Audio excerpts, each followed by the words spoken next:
Hello, everyone. Welcome to the 10th episode of Chapters, Real People, Real Stories. Let us first start off this episode by doing a brief recap of the past several shows that I did. There was a little bit of a lull between where I had taken a break. I did multiple shows before that. The first one ever being Shaylin Pierce. I had her on talking about her husband, Nick. I had episodes with Courtney Hentgen when she talked to me about her son, Kai, that she lost at birth. I had an episode about paranormal activity that I did with Ethan Lamar, and also did some fun episodes in there involving the Gatlinburg trip that me and my wife took. We also had a three-part series that you guys should check out too. That was over Logan County High School student athlete John Hendricks, who had tragically taken his own life his senior year. This had occurred about 2 years ago. So I did a three-part series with that with his former cross-country coach. Part two was my twin brother Robbie, who was his teacher at Logan County, and then the last episode was Cody Watkins, which is a fellow student and a friend of Cody, or a friend of John's, that came on, and they all told the story from their lens about John as a person, his character, about the day that he had passed away and how that rippled through the community and everything. It's very similar to the tragedy in the episode that we're going to talk about today, because I still remember 2003 and whenever this all had occurred and how it just kind of rippled through the entire community and affected it. Those are just different imprints within these small communities that they always stick with you all the time. But I think I told Lucy, and today's my guest on here is Lucy Goffinet. Her and I have known each other for a very long time. I think she's known me anyway since before I even had the ability to think on there. But I thought it'd be a good way to start by just talking about why we're connected and tied together. Is I know it goes back a long ways, and this is kind of the funnier moments on here. Is Lucy is actually might be one of the first, if not one of the early ones, to babysit me and Robbie.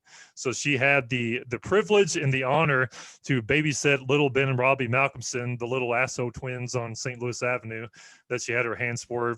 She had a funny story she told me back on the previous show that we did off air that I wanted to share on here. I did want to acknowledge another comment real quick. Steve Llewellyn, that we both know, Lucy, he had commented and said, enjoying your talk today. So Steve, thank you for joining us. Appreciate the comment. Again, very much like Steve and Jeannie, you guys can comment throughout the show. You can ask any questions, definitely any feedback, especially you can give Lucy. Is like, I really want the attention to definitely stay on her, because she's doing something that is very courageous and talking about a very traumatic chapter within her life. But anyways, Lucy, let's start about the babysitting stories. I know I've heard a lot of things over the years. A lot of these things I don't remember. Some of them I do. I know some of the stories you told me I don't, but it definitely doesn't surprise me. So tell me about your experience having to babysit Ben and Robbie Malcomson. Well, the one that sticks out in my memory the most was the first time that I babysat for you. And for those who don't know, we grew up about a block away from each other. So it was very convenient for your mom to have me come babysit. We both grew up on St. Louis Avenue. And so I went there, and at first you two were just being the twins and, trying to get into everything that you weren't supposed to. But we finally made our way downstairs to your basement. And I don't remember which one of you did it, but one of you went upstairs. The other, I don't know if it's Robbie, I don't know if it's you. We were sitting on, I just remember a blue couch, like a navy blue couch in the basement. And one of you came down with a carton of eggs and started egging us as we were sitting on the couch, and it was one of the big carton of the 18 eggs, and in the house was egging us. And I remember the other twin and I diving behind the couch to protect ourselves from the flying eggs. And I remember just like screaming hysterically to stop, which only furthered the egg throwers' determination and hysterical laughter that was coming from you. And it was a mess, and it smelled.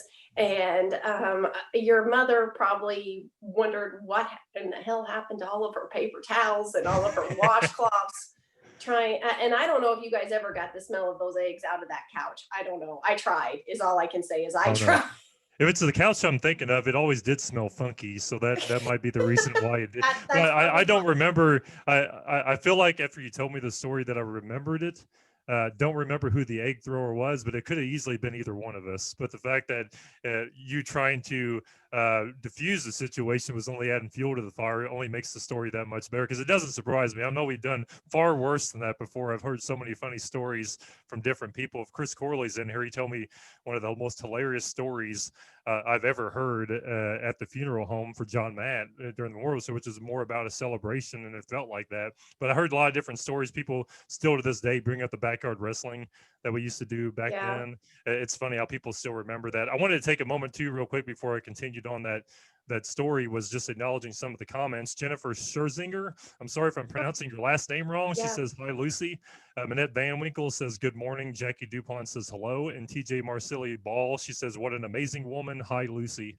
So several comments on there right off the bat. Yeah. Over 38 to 40 people that are currently live catching the show. So thank you for all being here to support Lucy. And she's just telling me a great story that she just, one of her most fondest memories of the twins, talking about babysitting. I don't know if that was the fondest memory.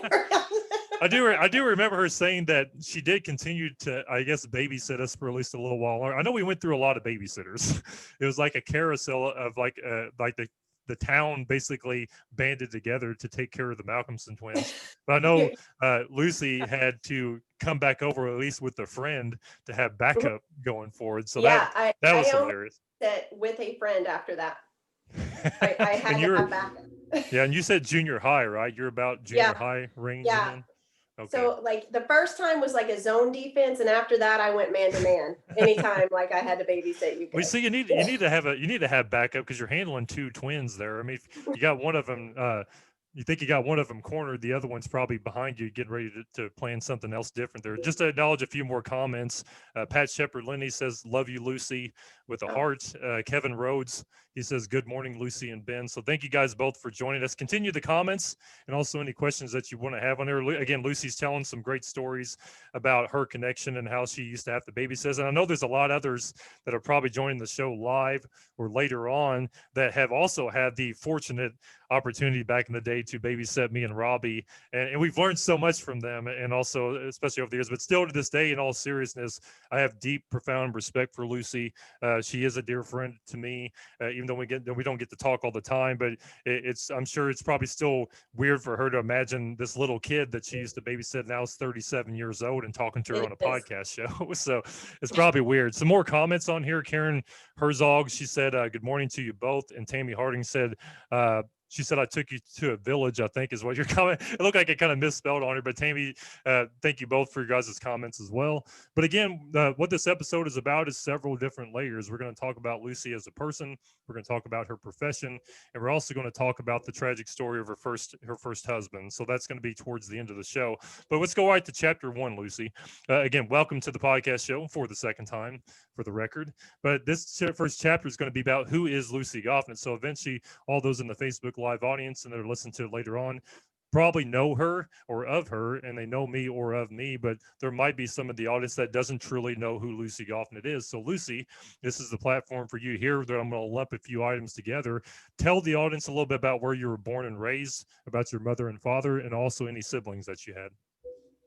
All right. I'm a Camilton girl, still live in Camilton.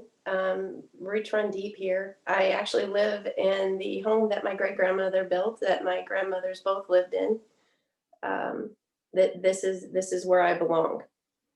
About me, let's see. I'm the daughter of a barber, and he ended up retiring. It was then called Commonwealth. My mother retired from Parker Filtration. I believe it's still called Parker Filtration. I know that these companies seem to change names all the time. Daughter of two blue collar workers. So we used to joke in the 80s, there was a lot of, back then it was Martin Marietta before it was Commonwealth, and they were on strike a lot. And you always knew if Dad was on strike, whether or not you had Coke and Pepsi to drink versus Kool-Aid. So I learned right away, like what it meant to work hard and what people had to do to support their families. And regardless, my parents always supported us. I didn't want for anything. And if they struggled, I certainly didn't know it. And I always appreciated that. and their hard work, because it was again, I know I've told you this before, their hard work enabled me to get where I'm at now. I am a mom. I have a wonderful 6-year-old who on Sundays could have given you and your brother a run for your money. He's definitely all boy. I have a wonderful husband, Adam, who's very supportive. He's fun, kind of a shy guy. We're definitely yin and yang, where I'm more of a people person, as Adam says about this pandemic and this stay at home stuff. He says he was made for this. Me, not so much. And I'm blessed with a wonderful family. As you mentioned, some names: Jeannie, Jackie, Manette, Kevin. That's all my family, and it seems that that's the beauty of my family. No matter where I'm at in life, I know that they're there with me, whether it's just in spirit or physically there with me. They are, and I hope that they know I feel that way about them as well. Family is absolutely everything to me. I have two Yeah. older sisters who coincidentally both live in Tell City on the same street. That wasn't planned. It just happened like that. It's just like one of those kooky things that happen. And I'm very close with them, very close with my nieces and nephews. I'm but still very close with Ann and John, Matt's mom and dad. And and I have a great relationship with the Goffinet family. I'm blessed. That's all I can say is I'm blessed. Yeah. Lucy, I thought you were going to start crying early here. It's a good sign. I I'm know, like happy when you tears when though. you Happy when you tears. sit down and you start thinking about all the things that you have in life, yeah, it does make you kind of tear up a little bit, Yeah. because you just kind of think, wow, look at what I've got, and there's still much more out there. Yeah. Well, there's several comments I wanted to make about that before talking to you a little bit more about the community. Like, one, just, being on it. That's one of the interesting things about this show is it does tend to talk about hard stories at times too, but I try to make it more than that. Like, I want the audience to get to know the person behind the mic on the other end, but there's just a lot I always take from this. Just like after the show's over, I'll go back and listen to it later on and digest so much more figuratively by going back and listening to it, because I'm stepping away from being the facilitator and trying to control 3 different windows of communication at the same time. So it allows me to focus more. But just you talking about your family, your friends, and your loved ones, it allows me to reflect on that too. As you're talking, I can feel your heart warming, and it kind of warms my heart too, because it makes me think of mom and dad. It makes me think of my brother. It makes me think of my extended family. And very also, much like your family, staples of the counseling community. And they're just kind of people that if you rip them out, you feel like part of the identity of the town's gone. And like, just like the Rhodes family, the Goffinet family, everything that you guys have built your family over time, including you continuing that on with your family. And very much you hope, I'm sure your son that will continue that trend too, will always have that part there, like the generations continue. So thank you for sharing that. I know I just wanted to say too, because it's funny, I got my hat on right now, but when I think of your dad, like Mousy, I think of the barber shop back whenever little Ben Malcomson had hair. And Mousy used to cut our hair all the time. And I still to this day always remember he used to fuck with me and say, I'm gonna spray your hair with some monkey piss. And he'd always call it monkey piss, and he'd spray her hair. And I just remember thinking, it doesn't smell like what I think monkey piss smells like, but okay, let's do this I thing. think it's probably the PG version of monkey pee, is what I'm guessing. Yeah. So that's what I think of when I think of Mousy. And then, yeah, like just you mentioned earlier about the street that we all grew up in. Driving it down today, like whenever the funeral procession went through there for John Matt, when you're a kid, it feels so much bigger. But whenever I was an adult, I was like, man, you fly through it so fast. But I remember as a kid, it felt like that was just like the big wide world in front of you. And going downtown for Dogwood Festival was a big deal. And whenever Yeah. you're a kid, but like you don't see Tell City as much, you don't see the surrounding counties as much, and then the whole world really opens up to you when you become an adult. I do want to acknowledge the audience and thank you for your support. There's been over 52 people watching live right now. This is definitely more than what I've ever had on here. So thank you for the support for Lucy. There's been several comments again that I wanted to acknowledge. Tammy Harding did actually put in there that it took a village to take care of me and Robbie back then. So she hit that on the head. Bruce Myers commented and said, "Gotta love Lucy." Julie Huber Bishop She also commented on here and said, I remember Eunice beating your butts and it never seemed to be effective. My friend Lynn, who's also a friend of yours, she said, good morning, Ben and Lucy, two awesome people listening while me and a little one install flooring. And then Abby Gail Jones, she commented and said, good morning. And Jeannie Hess says, I'm still on that street. Karen Freeman Herzog said, I had 4 boys to raise, so the Malcomson boys' house was definitely no to visit. As for Lucy, she is the best, and I sincerely mean that. I have scars on my arms to prove it.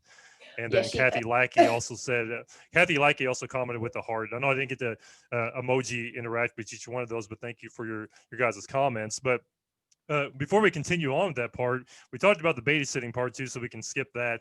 But the community aspect, I'd love for you to take this time too to, when you think of Cannleton, and both of us have been in positions over the years politically or and even as a town citizen stuff, that growing up there, we really appreciate the town for what it is. Some people might drive through and be like, well, it's just a town you drive through, but we know it as a historic community. But there's just, you can look at it sometimes, and just like anything else, you might see eyesores or something, but you can see beauty in anything. And I think we're both two people that can always go back and think of the town or reminisce and think of a lot of different things that bring back from our childhoods or as adults. So my question to you is, do you have a story or even 2 stories or so, like when you think of the town involving you personally, like what comes to mind whenever you think of Cannleton? Well, whenever I was younger, I couldn't wait to get out. That's all I wanted was to get out. I wanted to live in a bigger city. I didn't want to be here. And I think that is kind of in every kid's mind, that they're too important for their hometown. And it was actually Matt who brought us back here. At the time, Matt was working at a large firm, and he hated it. He was miserable, and we were looking for a way for him to practice law but still have a life.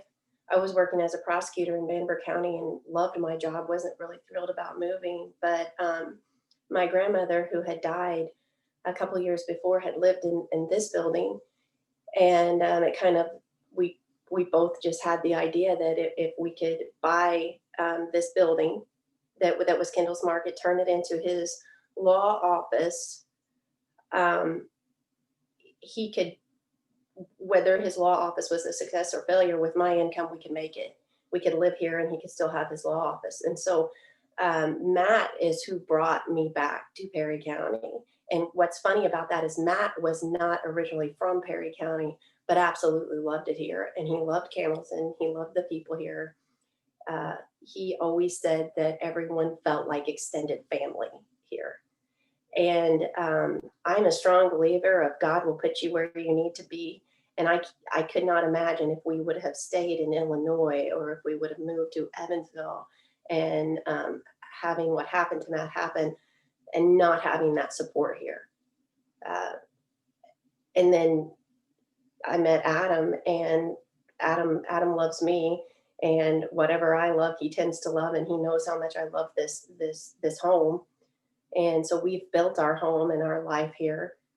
To say that it's not always easy living here. I'm not going to lie. Seeing buildings that were once beautiful that are now dilapidated, it's heart wrenching. Knowing the potential of what could be here is what gives me hope. And the people, you can't beat the people who live here. And that's what I hope the takeaway is for my son. The other thing about Cannleton and growing up in Cannleton and the extended family of Cannleton is that I grew up simple. I don't have to have a fancy house in a fancy neighborhood. And there's nothing wrong with fancy houses and fancy neighborhoods. They're beautiful. That's just not me. I don't need a fancy car. I don't need fancy clothes. I love here. I love just simple, not having to be flashy, not having to worry about. Um, I don't know what words I want to use. I just know that for me, being here, surrounded by family, being in a place that my family lived raising my son here. That's what's important to me. Just the simple things. Yeah. Lucy, again, I could ask so many questions and comment so much on what you just said there, because again, you're talking about two people, including me, that grew up there as well. So we both know what that's like. We can think of personal relations to the town. I know the fact that you mentioned Matt in there and tied Matt into the story, which is the heavy part of what this episode's about. It makes it so much more beautiful to me. The fact that Matt brought you, like he wanted to come back here, he loved it here, and it's like a big part of him still here. Now, you mentioned Adam too, and that's where I kind of wanted to acknowledge too, is that you guys have been together for quite some time and everything too. And Yes. of course, it's like turning over new leaf or another chapter. It kind of makes me think, because I've been very open about things that I've had personally over my life and stuff like depression and things of that nature, having like different parts in your life where you start feeling like voids develop. And like for you, going through that, which we'll touch on later, I'm sure it felt like there was a big void there, or that you were fractured to a certain extent, and even opening yourself back up to have like a relationship or being open to with somebody else again, despite the circumstances, is a big deal. And I'm sure that's something that you and Adam discussed, or maybe organically he already knew that hey, she's been through a lot, but it doesn't diminish or devalue the love that he would have for you. Like he was aware of that, and I think that he accepted that, and the fact that he had that, whether by action or words, I think that helped you embrace it even more and be able to move on enough to where, because even Matt, which will be the way I'd want to finish the show, even Matt, me not knowing him personally, loved you, and he wouldn't want you to wallow or be in self misery for so long. He would want you to continue to live your life, because I mean, his love has never changed no matter what the circumstances happen. But when I think of the town and everything, Lucy, is I think of a lot of those things too. I think, again, I talk about whenever we were kids,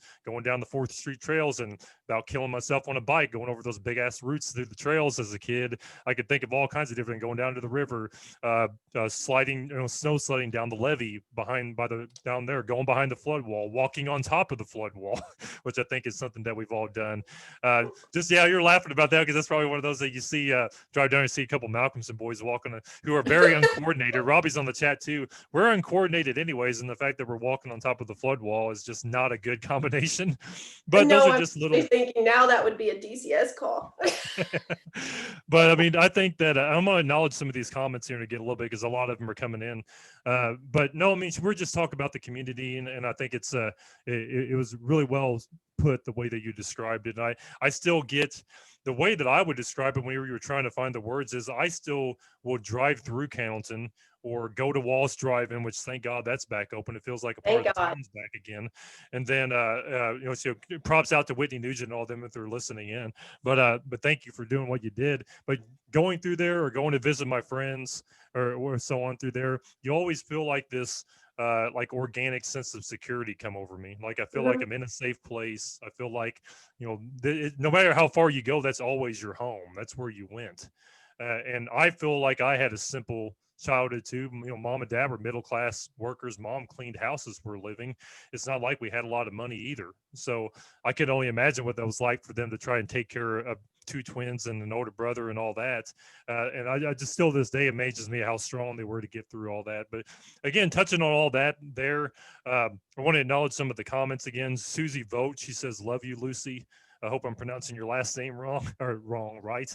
But Jeannie also commented a couple of times. She said she agreed earlier. Robbie, my twin brother, he says Lucy with a bunch of exclamation points. He says horror stories about babysitting me and Ben. So Robbie's enjoying that as well. And then he also mentioned Love and Walls Drive-In. So those are some comments. Keep them coming in. Any questions that you guys want to ask? Over 54 people are watching live now, up to 59 actually. So again, thank you for the support for her today. We're just talking about her family and also the community. Let's talk a little bit more about the educational side and our high school days, your high school days. So at least for you, going back to education and / athletics or whatever involved you want to talk about, even cheerleading.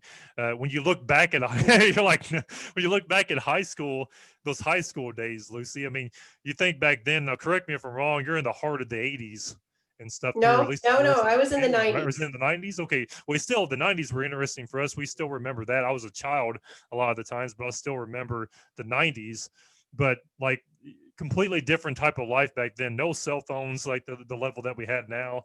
You're talking about the Saved by the Bell days and all these things like that. So even different hairstyles and pop culture. So for like you, whenever you look back at the high school days, what are some things that you can talk about there that comes to mind about Candleton High School?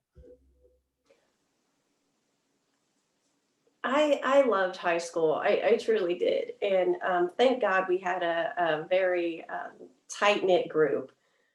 You brought up sports, and I laughed because I had no business playing sports. But in Camilton, it was so small.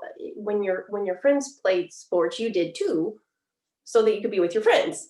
And the what I tell people now, especially in basketball, Brian Garrett was one of our coaches, and I remember sitting on the bench, and he would look down like the bench, like who's he going to put in? And I remember leaning back and thinking, oh God, don't put me in. I was horrible. This is not an untrue story. You can ask anyone that I ever played with. Ask Christy Wallow, Christy Ease now. Yeah. Ask anyone that I ever played with. I made 2 points my entire high school career, and they were for the other team. Like, you ask if you speak to Christy Underhill about it. She was actually trying to guard me to stop me from making the 2 points for the other team. But it was bad. I'm not an athlete. My husband Adam is not an athlete, so we're hoping that Asher chooses the academic side of things, because if he's an athlete, it will be completely God-given and not genetic at all. So definitely not a family of athletes over there, huh?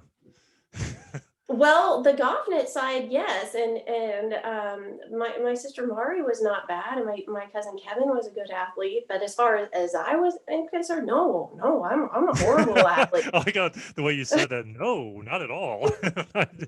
No, But yeah, go ahead, far, Lucy. I'm sorry. As far as like friendships, I'm still very close to my class. Uh, Corey McBrayer, Corey Woods, and I mean, we've been best friends since I was 6 years old. I mean, she was my first friend in kindergarten. Amy Corley, Amy Campbell now, she was my first friend ever. We went to the same babysitter. Brandy Schwartz, Brandy Hess, and Yeah. Mandy Huff. And they're like sisters to me. Uh, Laura Hitchman. I'm saying all these maiden names. I used to hate when my mom did that, and now I do it like crazy. But all of your Camilton friends, it's like a sisterhood. You don't, just because you graduate, it doesn't mean that those friendships fail. I'm still very close with most of the guys that I graduated with, such as Jim Lawson and Chris Harris and John Young. I mean, it's a family. Yeah. Well, I also noticed that sisterhood in there. I think most of them also babysitted me and Robbie. Yeah, yeah. Corey and I tag They teamed a lot. probably, yeah, they Which probably is have a great. lot of stories themselves on there. There's just a lot more comments I wanted to acknowledge them real quick, just because it ties to when we're talking about the community and also just the general conversation, the direction it's been going. Like Kevin Rose commented and said, "You two are bringing back a lot of good memories." Chad Dickens said, "I don't live in Counton anymore, but I'm glad to hear Walls Drive-In is open again. I miss that Yes. place." Robbie had multiple comments, but Brad Franzman said, "This is an awesome interview." Julie Huber Bishop said, "Counting comments have me in tears. So proud." And then Robbie mentioned 90s big time, and he said, "I did too. I guess another reason why I teach it." Jeannie also had some more comments there. She said, "I loved our cheer pictures we once took. Big hair and great big Oh, my smiles." Marie big Hinton hair. said, "Dear Lord, you scored for the other team." And Lena said, "I was at that game," with a laughing face. Julie Harris is on here too. Jackie DuPont, she said, "I love Lucy." And then Manette Van Winkle also said, "I asked Lucy about the whitewater rafting." So I Oh, guess I'll go ahead yeah. and ask that. What's the whitewater rafting story then, Lucy? We went Calling you down. out. A bunch of family, and Matt. This is a Matt story. And I think it was 93 or 94. We went down. I don't know if it's pronounced Hicko or Hyco, West Virginia, and we were going to go whitewater rafting. Well, when they were doing the safety video, we were all picking out our wetsuits because that was way more important. And long story short, we wanted to get our money's worth out of this whitewater rafting trip. And again, none of us have been whitewater rafting. So we decided to go on, I remember they called it the Wild Ride. And I'm pretty sure, like looking back at the situation and knowing now what I know, I'm pretty sure our guide was completely high whenever he took us out. And so I was with my Aunt Minette, and it was Matt and I, and my cousin Peter, and my Uncle Bill, and we're out and we're on this wild ride. And we hit these rapids that, again, we had no business being on, like absolutely no business. And our boat completely flipped over. And we're in these class 5 rapids so they're pretty serious rapids, and none of us know what we're doing.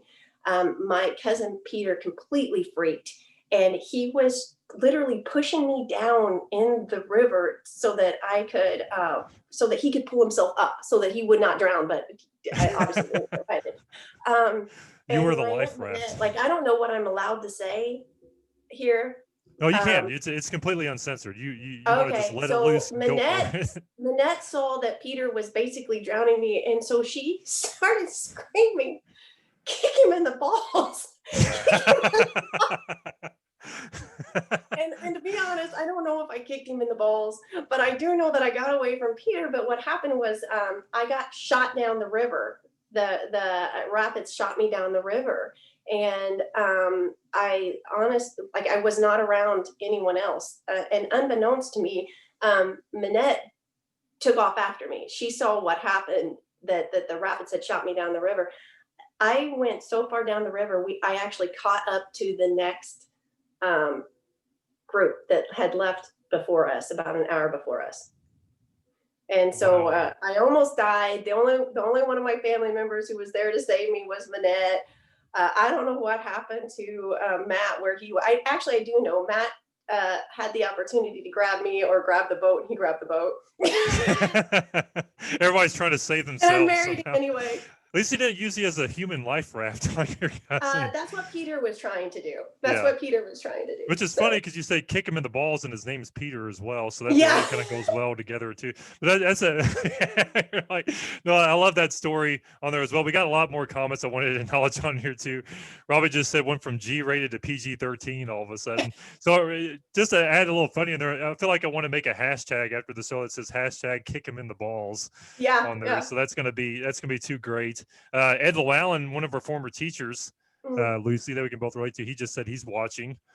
So you have to go back if you're able to miss some of that. Ed, you're going to love some of these stories, and you timed it out right, because I got some good questions for Lucy organically. We're still talking about the education side of things. She was talking about her basketball days, her glory days on the basketball court, scoring points for the other team. But let's talk about I love doing this a lot. We kind of all have done this privately over time, whether it's Schweitzer Fest, if we run into those like it's like a mini reunion, let's be honest. We've had those. So when I think about high school, I also think about those that were the ones that inspired us, the ones that educated us, the teachers there along the way. I always referred to Ed Llewellyn as, if not my favorite, right at the top of my list of my favorite. I think of Mrs. Barnett. I think of Connie Russell. I think of Jerry Smith. I think of Joan Goebel. I think of Mrs. Young, and I still want to call them Mrs., even though they're adults now, like Mrs. Dupont, Mrs. Young, Mrs. Jarbo. All those different. I know I'm missing people out of there, but I'm just Mr. Steftenogel. I'm thinking all those that are involved there. Like for you, when you think back to your educational days, and it could be about the one, like you can point out a certain teacher if you want, but is there one that stands out to you for whatever reason and why? And including if you got funny stories, you can definitely share that on there too. I would, I believe that people are put in your life for a reason.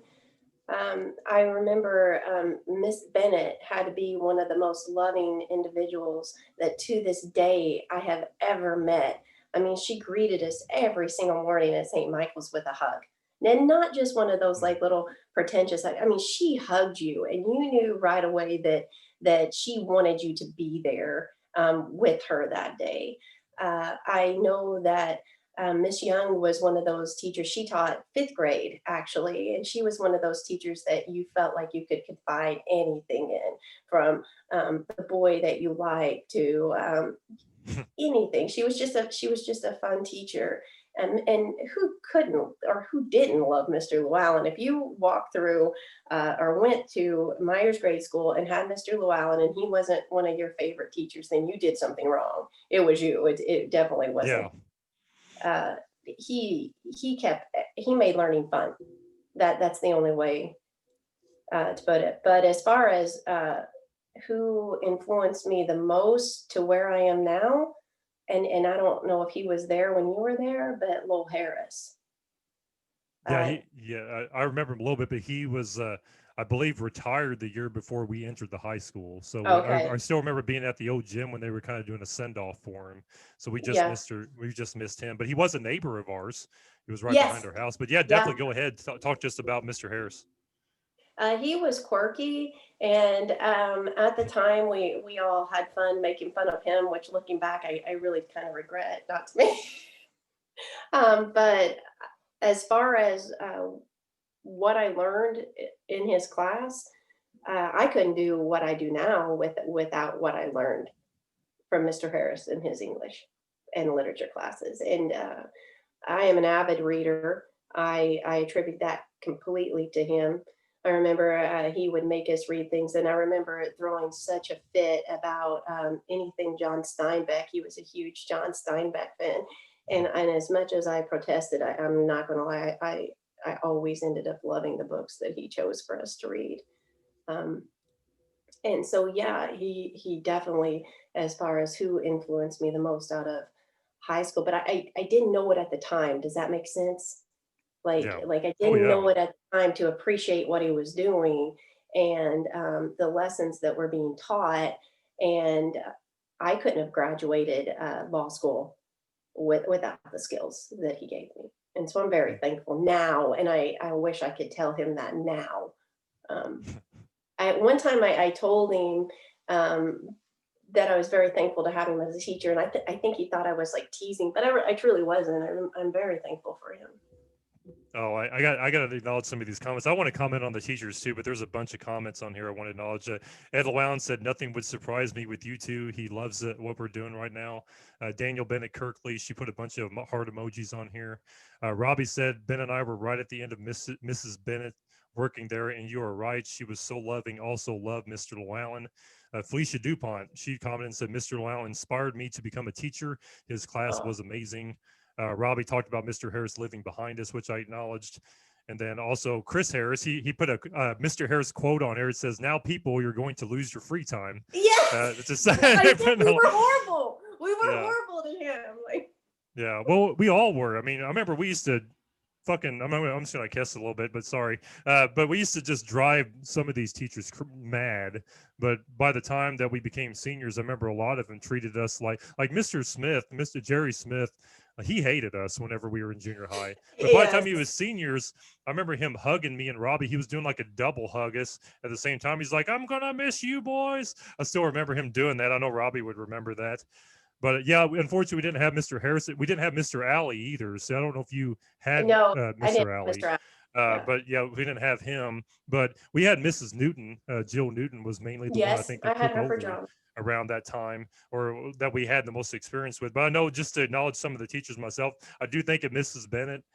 Like again, Robbie kind of talked about her being in there, but I remember her just being just very down to earth and loving and just welcoming. She just seemed like the kind of woman that you can go up to and you can tell her the most uncomfortable thing and she'll be like, "Honey, it's going to be all right," or something like that. She just always kind of gave off that persona. But when I think of those days too, I think of one of the funniest little side stories is this happened on Christmas when I did the Mama Malcomson Christmas story. When I was going through a bunch of old photos, I found two old second grade report cards.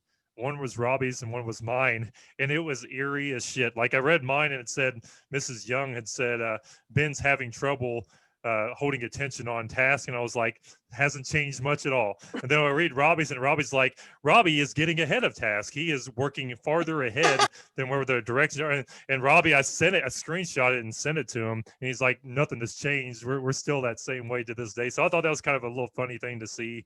I still remember graduation, Mrs. Hafley showing us the kindergarten video.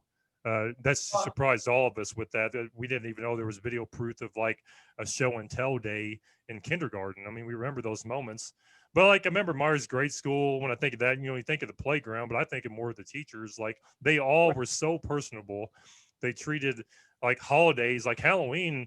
I mean, was there ever a Halloween where Mr. Allen didn't dress up like something? I mean, there's so many photos of him dressed up like different things, but they were so involved. I still remember us all sitting on the steps during the, what do you call it? The recession, not a recession. I don't know what I'm thinking the name is, but whenever we do like the little morning get-togethers and they would do announcements and all that.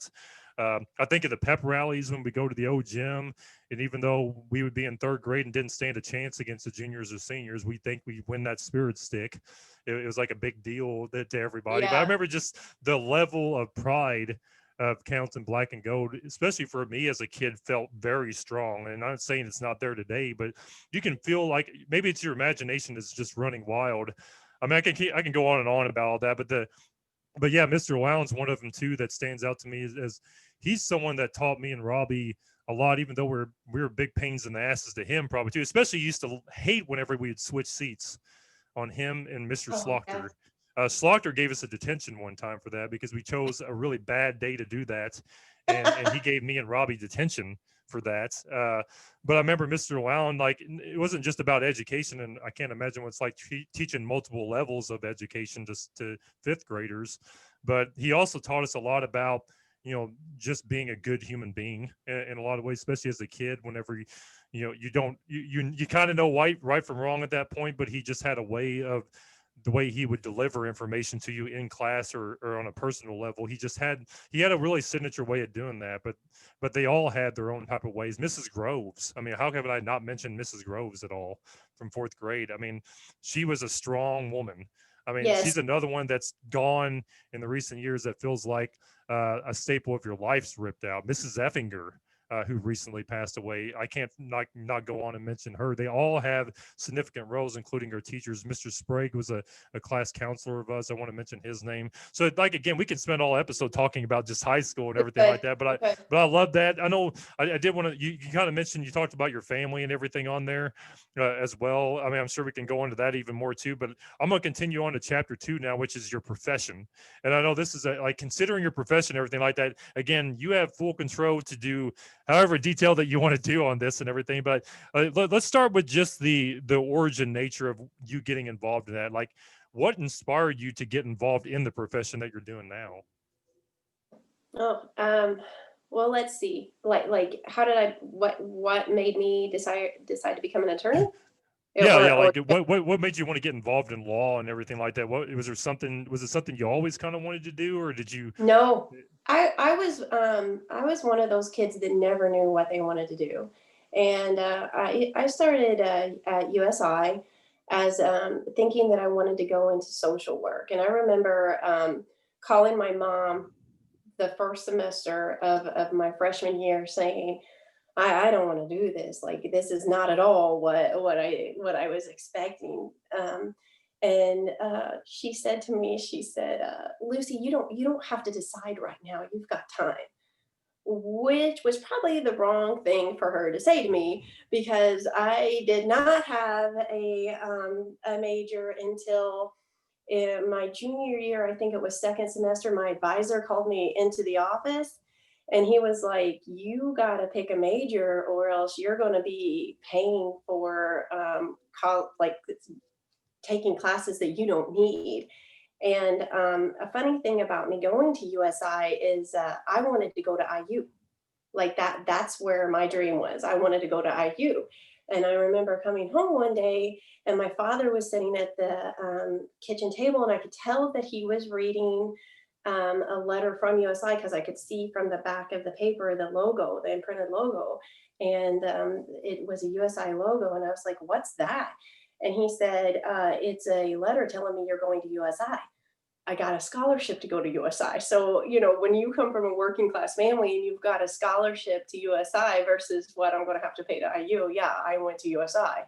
Yeah. And it was the best fit for me. Graduating from such a small class in Candleton, I think I would have been completely overwhelmed at IU. So USI was a great experience for me. But going back to this meeting with this advisor, all I could think of, for those who don't know my dad, they call him Mousy. When people call my dad Melvin, I always know that, okay, they don't know him that well. But all I could think of was when my advisor was saying I was going to have to start paying for these extra classes. I was like, Mousy's going to kill me. Mousy. So I remember asking what I had the most credits in, and that's how I decided my major. And so I was going into public relations. And so fast forward my senior year, and again, I literally just chose this major because Mousy's going to kill me if I don't get out in 4 years, and he's got to start paying for college. And Matt's in law school. And again, this is pre cell phones, and you know, I had the cell phone that was in a bag that had like 15 minutes on it that my parents threatened my life with, that if I used over the 15 minutes, you know, that they were going to kill me. And so we are talking, and I remember he's talking about law school, and not to discount him in any way, but I remember thinking, well, if he can do this, I can do this. And so I took the LSAT, the very last time you could take it to get into that fall, that August first year class. And so I started law school, and we were engaged at that time. We pushed our wedding back a year so that I could get 1 year of law school in. Chose my law school based upon where Matt could get a job or got hired, so that we would be driving distance from law school and where he was. And so so it gets kind of confusing. So I graduated undergrad from USI and then went to law school at SIU. So I always have to think about like that, where I'm putting those letters. But and SIU is great. I loved being in Carbondale. I liked living in Illinois. We had great neighbors. I lived my first year of law school. I was by myself, and Matt and I were 5 hours apart from each other. And so for one full year before we got married, we only saw each other 1 weekend a month. So imagine seeing someone 1 weekend a month and then getting married. And so you guys must have really made the most of that time that you have, because I had to think about for a minute. I was like, wait a second, 1 weekend a month. I mean, that's not very much. No, and then part of that time is drive time.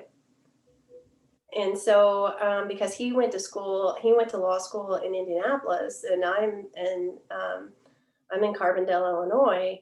And so I remember when we got married, because, you know, whenever you're only seeing each other 1 week in a month, everything is sunshine and daydreams. And he's perfect and he's this. Well, then, I mean, you're married, you know, that's not reality. And I remember specifically, we're living together and everything he's doing is getting on my nerves. Like, he didn't pick up his towel after he took a shower and just stuff like that. And I remember calling my sister Mari, and I'm like, I'm going to kill him. Like, you know, this is not working. And she said, oh, honey, that's just being married. You'll be fine. Give it 6 months. And she was right. That was just being married. we learned to deal with each other. And I know I wasn't perfect either. I'm not trying to say I was, but I remember it going from sunshine and daydreams to the reality of marriage. And that was a real eye opener for me. No, I imagine. Well, I mean, I thought of a good organic question to ask you, because we're all human, especially when you're going through college and you have a good direction of what route you're wanting to go for a career. But like during that way, while you're in when you went to SIU or whatever, did you have periods through that time where you faced challenges where you're like, man, what the hell am I doing? Or actually, did you never feel like you wavered from that mindset? Like, since you mentioned Matt, even though you had a minimal amount of time spent together, did you kind of find it helpful that with you guys kind of being in that same background, did you guys support each other a lot whenever you would have tougher days? Yeah. Anyone who ever met Matt would tell you, like, if you had one word to describe Matt, it was driven. And like, so he always knew what he wanted. And Matt had enough drive for the both of us. And I went to law school because I wanted to be a prosecutor. If you want to know the truth of it, that was the reason for me going to law school. And but as far as asking myself, is this where I'm supposed to be? Is this what I'm supposed to be doing? I think that that is something that I ask myself that daily. I don't know if you do or if the rest of the world does, but Yeah. I'm always kind of like, what do I, you know, is this my purpose? Is this what is my purpose? And so now that I'm a mom and I love my job, I don't want you to think that I'm in any way taking away from my job. But right now, my main job is I'm a wife and I'm a mom and I'm a judge, and that's the rank and file, and and, Yeah. and that's how it goes. So, but so I worked in the prosecutor's office, and I was working in the prosecutor's office in Vanderbilt County when Matt passed away, um, and then I got offered a job in Warwick County in their prosecutor's office. And I took the job for all the wrong reasons. I took the job because it was more money, and at the time I just lost my husband, and we had legal custody at the time of my nephew Zachary, and I know you know Zachary. Yeah. And so I took the job for more money, and I'm sitting in the Warwick County office, and I got a call from the then prosecutor of Perry County, Bob Collins, offering me the chief deputy position in Perry County, and that was a no-brainer. It was more money. It was in Perry County, and I came here, I say I feel like and it came at the right time too. Like it you really really needed it. did.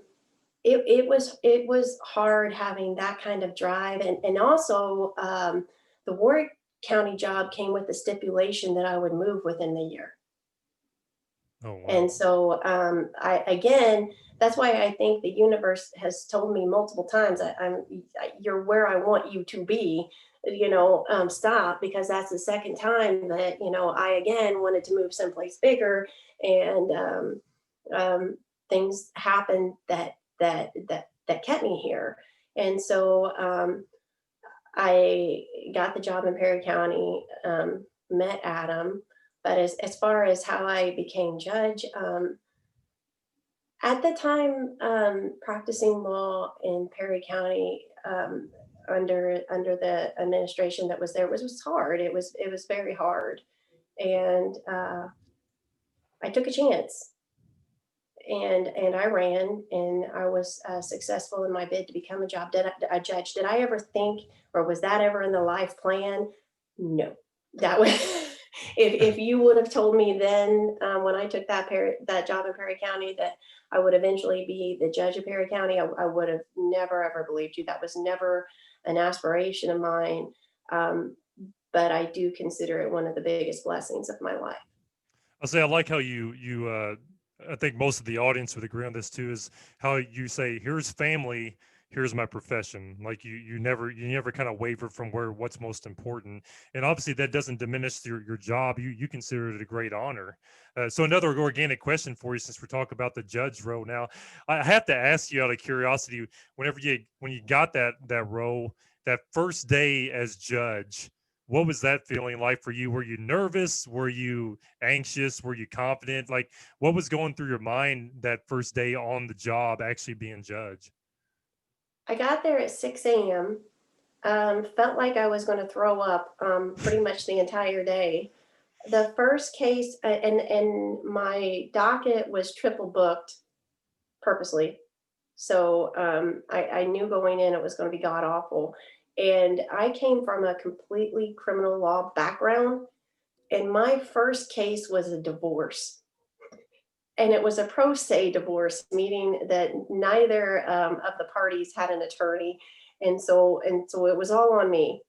And so what I remember distinctively was thinking to myself, just breathe, just breathe. And what now takes me about 10 to 15 minutes that day took me 45.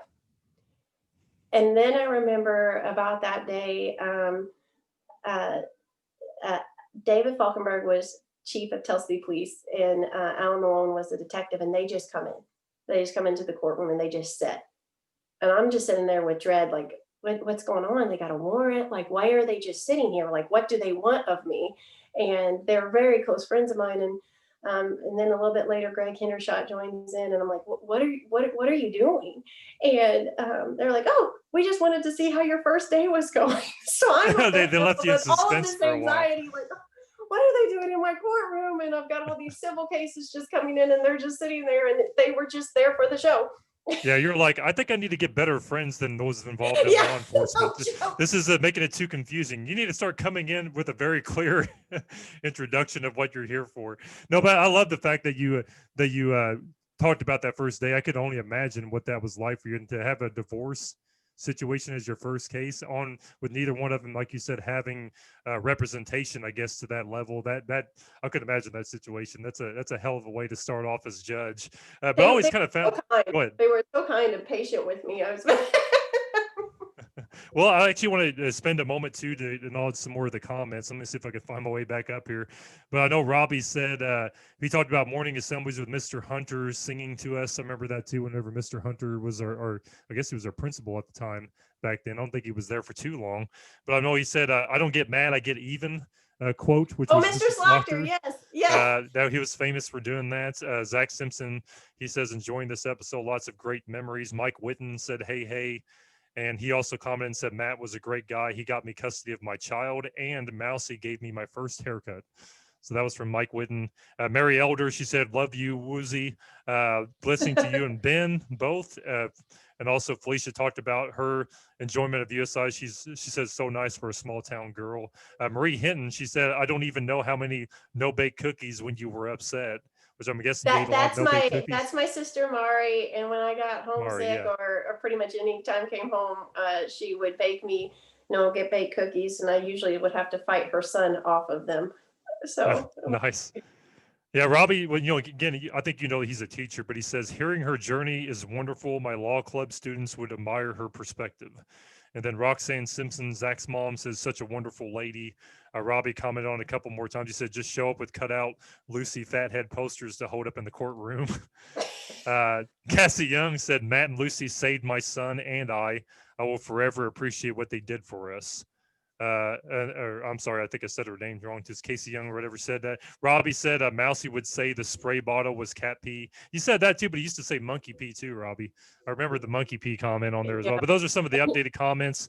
Again, we're just to recap for the audience, we're up to 62 people watching live. And again, appreciate your support. Feel free to share the link up above to those that might not be friends of mine. They can join in and catch this because it is public. We're in the middle of chapter 2 talking about Lucy's profession. Now, this is the part where you probably, I know considering your career, you're going to have to handle delicately, but we kind of talked about this off air, and I just love the way that you worded, like the things that you take from your day-to-day job. Like we would all do that, right? In our careers, that we want to, if we had to describe what was rewarding to us, we would kind of know what direction we want to go. If we had to describe something that was heartbreaking or traumatic to us, we would probably know instantly what direction to want to go. So Lucy, let me ask you that, being a judge, let's start with the rewarding part. Like, can you think of a moment in whatever detail you want, or moments that you found most rewarding about the position that you're in?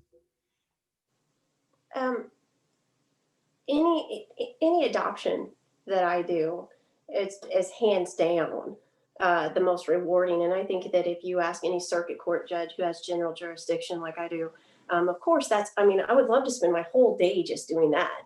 I like to take the kids and bring them up to the bench with me and let them stamp their adoption, letting them know that they're a part and that they have that they belong and that they have permanency and they have a purpose and they have a family. And again, I think that's because I am so tight with my family. I want that for every child. As far as what's hard, I guess I kind of worded it as traumatic or heartbreaking, but I know that can be different. But I'm sure there's got to be a lot of cases where hard, or maybe you can even say almost in a sense of bittersweet. Can you think of bittersweet moments more where like you kind of did the right thing, but just the situation in general is just kind of heartbreaking when you really think about it? I've had every murder case is exactly that. Every murder case in which there's a conviction and then there's a sentence, but there's no win in that. A family has lost someone, and then another family has essentially lost someone to prison. I mean, it's there's no win, and I think that just as individuals, we all want that bright side, right? I mean, that's what we're all looking for in life. We all want the happy, and there's no happy in that. There's absolutely no happy in that, and that's Yeah. hard. Uh, and I know that this goes without saying too. What's really hard in my profession is because a lot of people don't understand um, the judicial branch, and so sometimes social media makes it hard doing my job, especially as my son gets older, because I get blamed for a lot of things that aren't mine. And anytime it's mine, I'll own it and I'll take it. And even if someone doesn't understand it, that's fine. But it's hard to see comments about myself that aren't deserving, especially knowing that my son is within just a few years of seeing those things. Yeah. Well, That you I you that's go hard. ahead. Yeah, I was gonna say that uh, when you mentioned the murder cases, you're right. I mean, there's no real win. You can maybe say, is there justification involved for maybe the victims' families? Yeah, but like you did make a good point though. The another family's also affected as well. Uh, family members that could be completely innocent of the situation entirely. There's just so much hurt and pain that will just ripple out from that situation. I can't imagine what that's like. I know you made some great points there. I love the fact we talked about that off air before too about the social media icon. I think that was part of I don't think you mind me saying this, but it's kind of what drove you away from Facebook, if I'm correct. Yeah. There was people that were just, and I've said this, and I'll say it publicly on here too, that you know social media can be a really beautiful thing. Like what we're doing now is a perfect reason to have social media, the ability to do this. But just like anything else, you'll have people abuse those privileges that they have. They'll share too much information. They'll use platforms to reach out to people with hate or confusion or anger, because just not knowing that's the right direction to communicate things. I'm not giving too much detail, but I think they were used in the wrong ways to also affect Lucy, but also it wasn't the proper way to reach out. So it kind of drove her away. And that kind of saddens me a little bit, Lucy, because not that a lot of our friends don't have Twitter, but I mean, a lot of our mutual friends do have Facebook and they know what I'm talking about. But I'm sure there's a lot of them that can comment on it right now and tell me that whether you miss Lucy on Facebook or not, that you wish Lucy was back on Facebook, because I know I do. She's one of them that I'd be glad to see on there. But wrapping up this professional side, I thought of one really good organic question to end on chapter 2, which is I hear this saying, I'm in the manufacturing business, but I'm sure this is like this in any other profession. Robbie, him and I talk about our professions. He can agree with me that the whole saying of, don't take your personal life into work and you don't take work home with you. Kind of like you don't take home into work and so on. I'm one of those people. It's kind of hard to a certain extent. And usually I feel like it's more so taking work home with you. But like for you, I'm just referring to the emotional and psychological side. I would like to think you have to be a pretty strong uh, emotional person and psychologically to be able to separate those things at times. But whenever you have harder days, uh, my question for you is: do you feel like in that humanity side where you kind of bring things home sometimes? But the more important question is, how do you inspire yourself to separate? Like, do you feel like you come home and you appreciate your own family more? Like you come home and it makes you want to spend more time with your son because of a horrible situation you dealt with at work. Do you have moments like that? Always. And if there's a judge out there that can separate the two easily, I would like to know the trick. Uh, I come home a lot, and just by the look on my face, my husband will say, "Oh, you need to go on a run," and a lot of times that's what I'll do is I'll get a couple miles in on the road, get it out of my system, and then I can come back and be a little bit better. But yeah, are there days that I come home and I want to snuggle my son more, or um, I'm every day I tell Adam how much I appreciate our marriage, because um, I've seen some pretty ugly divorces that are just heart wrenching. I appreciate being able to parent my son.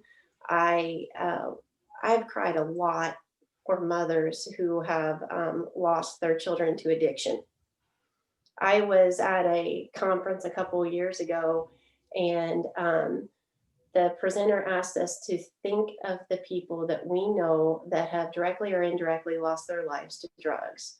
And when I started thinking about that number, um, I teared up right there in the conference. And so, that's the kind of stuff that keeps me up at night. Um, it's did I make the right decision or not? Always, you always like hope and pray that God's given you the wisdom to do that. But most importantly, it's God, thank you for my family, and the roof over my head, and for my job, and the little things that before I did take for granted. I'm not going to lie, I did take those things for granted. Shoes on my feet, I took those for granted, um, because I see a lot of people that don't have those things. Yeah. And yeah, it weighs on a person. Well, I gotta say, Lucy, just to, I hope you don't think I'm cutting you off or anything, but to me, the fact that you could have just blew my question off there, but like, I'm not talking about that. That's too personal. But the fact that you went into describing that, to me, it definitely shows more of your personable side about, hey, I'm human too. It's hard to take this stuff home. I could only imagine being in the position that you're in. It's how could you not? But like you said, going for a run is one of the things that you might do to blow off steam. Adam notices that as well. That's something that you can do, or just appreciating your family own.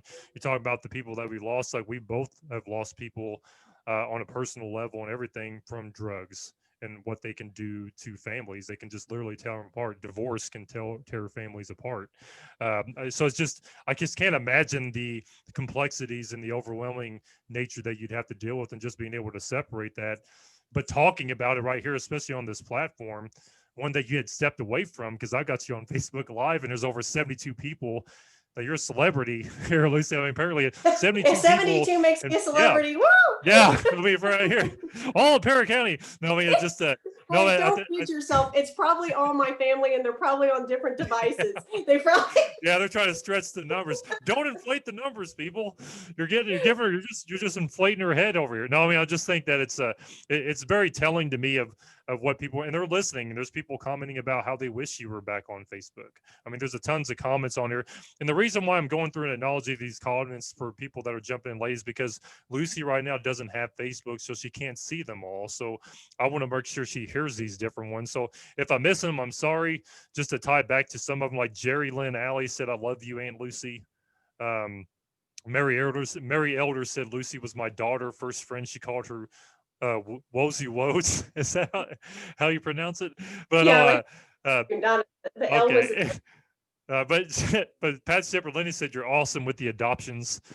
Mike Melton, which is also the account that my Aunt Judy uses, she said proud of you, Lucy, and she did note that it was from Judy. Ralph Terry, Mary Terry said great person since childhood, still is. He said he's proud of you. And then also just some more comments down. Like Robbie says, freedom of speech is wonderful and necessary. However, frustrating and unjust when people make misinformed or uninformed claims. Myra Harris, she said, love you, Lucy. I have so much respect for you and the difficult decisions you have to make. She did get a lot of support on that comment. And then also can tell there's just a bunch. Like, one of them said, yes, I wish you would still be able to be on Facebook. Amanda Evans, she commented, we love you, Lucy. Brooke wants to grow up to be just like you. So you have a little one that's one inspiring to be just like you. So that's awesome. Jeannie said that you're strong. And just a bunch of other comments there, like Kathy Briggerman, she said, love you, Lucy. And then, of course, some more like Mary earlier said, you both are amazing. Watching where you have landed makes me happy. So just, again, we were finishing up the profession side, but I think that just, it's very inspiring the way you worded that. Like, yeah, I mean, even in my position, I'm one of those people that can have those types of problems. Now, moving to chapter 3, which is the heavy part of this episode, it's about where we're talking about Matt. And now through this episode, which I thought was very fitting, is that Lucy was organically dropping Matt in every chapter that we talked about. I love the fact that Matt brought you back accountant. Matt was involved in college. Matt was in there, transition through the jobs and stuff like that. There's a lot of strength there and guidance that I think you're helping each other. I mean, you talked about him being driven and everything, but it's almost like I wish I could reach out to the other side and say, Matt, tell me how much Lucy was helping support you. I mean, even the strongest person needs support sometimes. And I think you both had that for each other that I noticed from a distance. But now this part is the life and passing of J. Matthew Moore. Again, this goes back to, and correct me if I'm wrong on these details, but he was tragically killed in a car accident in 2003. I had graduated from high school 2002, so I was in Evansville at the time. But I remember hearing about that.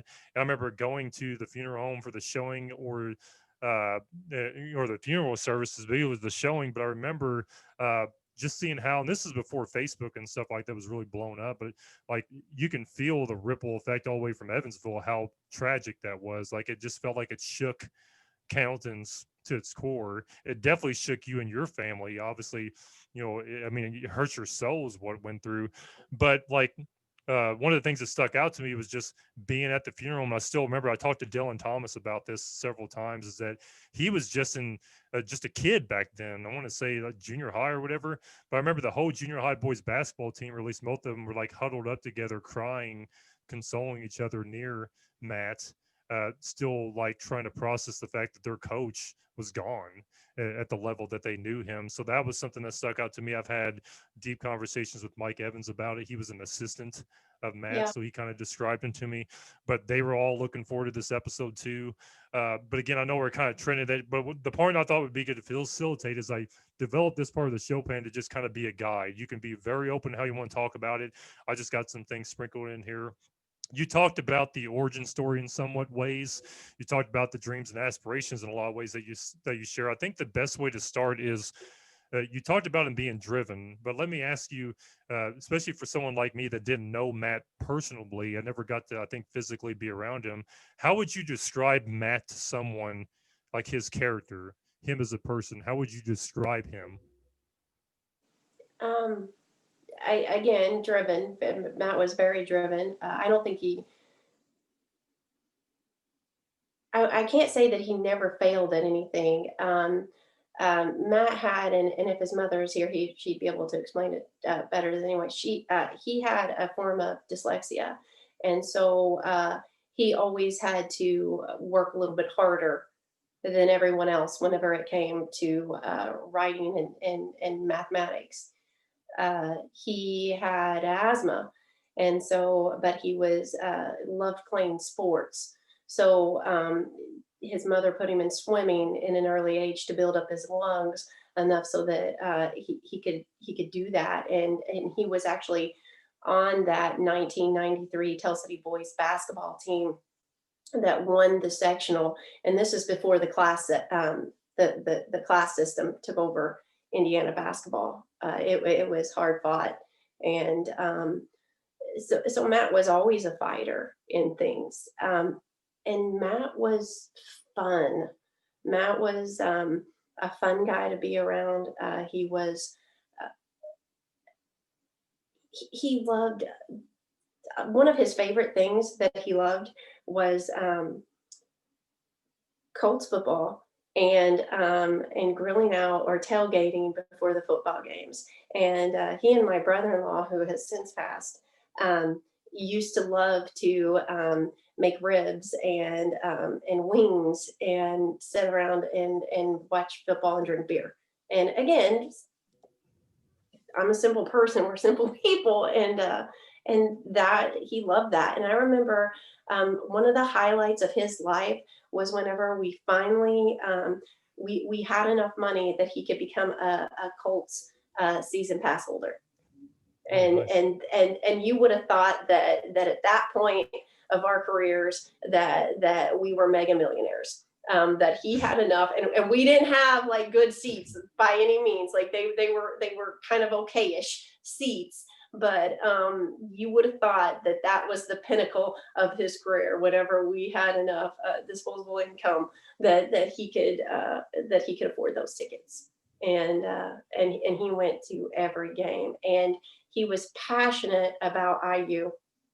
I believe to this day there was an IU basketball game on the night that he was killed, and I you could not convince me that that was not on the radio the night that he was killed.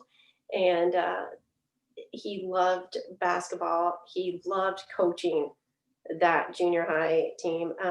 Matt was one of those people that if he was with you, you were his favorite person. Like he was just like an in the moment type of guy.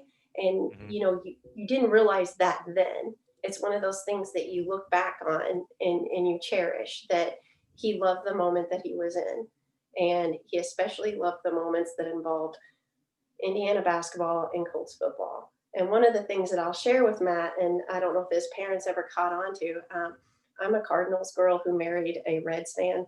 Matt Yeah, was a Cardinals. huge Reds fan, and he used to he used to be sick every opening day of the Reds team and when the Reds played, and that carried on to college. And in his professional life, he never set anything, never set any hearings, never set any meetings on opening day of baseball for the Cincinnati Reds. Oh wow, that's awesome. Oh well, you did a hell of a job describing him there, because like I already feel like I know him a lot better, and it makes me appreciate him as a human being. And I don't know if this is the greatest transition in this, but this is probably going to be, not probably, this is going to be the hardest part of the entire show for you. So I'm just going to kind of give you the platform here to talk about the day and the night that obviously what happened to Matt. Can you walk me through that day? Like, do you still remember the last conversation you had with Matt? Of course, the incident and then the moments following that. Can you describe that as best as you can? Yeah, I don't think that anyone who's ever had a traumatic experience like that ever forgets those last moments. Um, I remember I was working in Vanderbilt County. I was in my office, and now we had cell phones. And he called my cell phone, and he said, "Hey, Chief." That was what he called me, was Chief. I don't know Mhm. why, but that he said, I forgot that Matt was representing some union workers and union laborers, and they were getting ready to sue for unfair union wages, a violation of the unfair Union Wages Act or law. I'm not remember the specific case, but he said they're having a union meeting tonight, and this would be the best place for me to speak with as many union members as I can.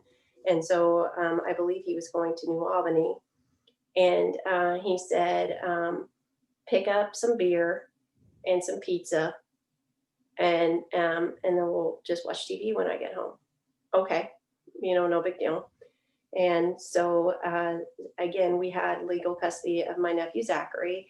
And so, Zachary and I were sitting in our upstairs living room and watching the movie. I think it was Rockstar is the name of the movie, the one with Mark Wahlberg in it. And Yeah.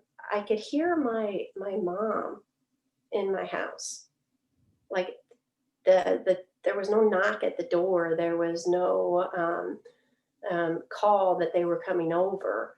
And I remember going downstairs, and this is one of the reasons I'm so thankful for living in a small town. Charlie Little was the police chief then, and he went and got Chris Herzog, who the Herzogs have always been really tight friends with my family.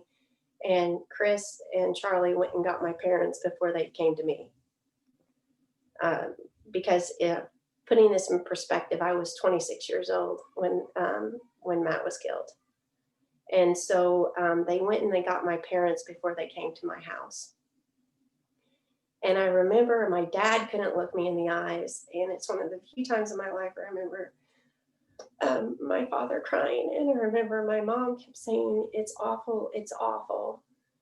Charlie couldn't speak, and so it was Chris Herzog who told me that Matt was dead, and I didn't believe it. Like it was, I just talked to him a couple hours before that. And so I didn't believe it. And so I was trying to find a phone to call him because I thought that they were mistaken. And I remember my dad grabbed my hand and he said it was true. And then I remember looking at Charlie Little and I said, "What about Ann and John?" That's Matt's mom and dad. And he had a state police trooper go to their house and drive them to me. And I remember within minutes, my sister Mari was there. And looking back on that, especially now that I'm a mother, I can't imagine how hard that was on her. Um, because her husband was my husband's best friend, and her children adored Matt, and she left them to be with me because she knew that I needed her. And I remember Bruce and Kim Myers came over. Kim coached junior high girls basketball, and she and Matt had become super close friends. And I remember my house just filled with all of these people that were just shocked, just stunned. Julie Hooper came over, um, just as supportive as can be because she knew that she knew what was coming, and she wanted um, just to be a support to my family. Um, Martha and Smoky Grace. I can't tell you how many people were here. My aunt Manette came over immediately. It was overwhelming, the support that I had, and at the same time, I felt like I was living in an alternate reality because it wasn't a divorce. I mean, we loved each other, and when you say the support, we always supported each other. Um, there wasn't a thing that I thought Matt Moore couldn't do. And I strongly to this day believe that if I would have told Matt that I was going to go walk on water, he would never doubt that I could do it.